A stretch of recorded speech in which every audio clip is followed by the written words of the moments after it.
আমার ঘর থেকে মশাই বাইর করে দিচ্ছে, আমি বসে আছি। তোমরা দুজন আইছো, আমাকে একটু পাহারা দাও, মশা যেন আমার কাছে না আসতে পারে। ঘর থেকে মশা তাড়াই দিল।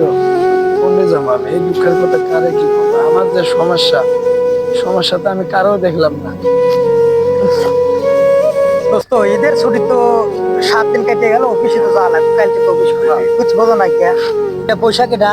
ওই চাচা, চাচা এখানে কি করো? সমস্যা কি তোমার?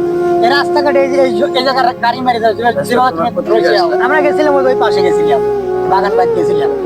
আচ্ছা, আমার তো সমস্যা। কি সমস্যা? তো ঘর থেকে বাইর করে দিছে। ঘর থেকে কি চাচি বাই করে দিছে? কি দুঃখের কথা, কথা আমি কারে কি করবো? কি সমস্যা? আমার যে সমস্যা তোমরা তো বলেও বিশ্বাস করো। আগে দেখবো বিশ্বাসের মতো কথা বলি, বিশ্বাস। মশার জ্বালায় থাকতে পারতেছি না, আমার ঘর থেকে মশাই বাইর করে দিচ্ছে, আমি বসে আছি। তোমরা দুজন আইছো, আমাকে একটু পাহারা দাও, মশা যেন আমার কাছে না আসতে পারে। তাহলে কয় কি এতক্ষণ এদিকে কথা ও আবল তাবল করতেছে। এটা তো বিশ্বাসই করলো না। এই দুঃখের কথা আমি কারে বলবো?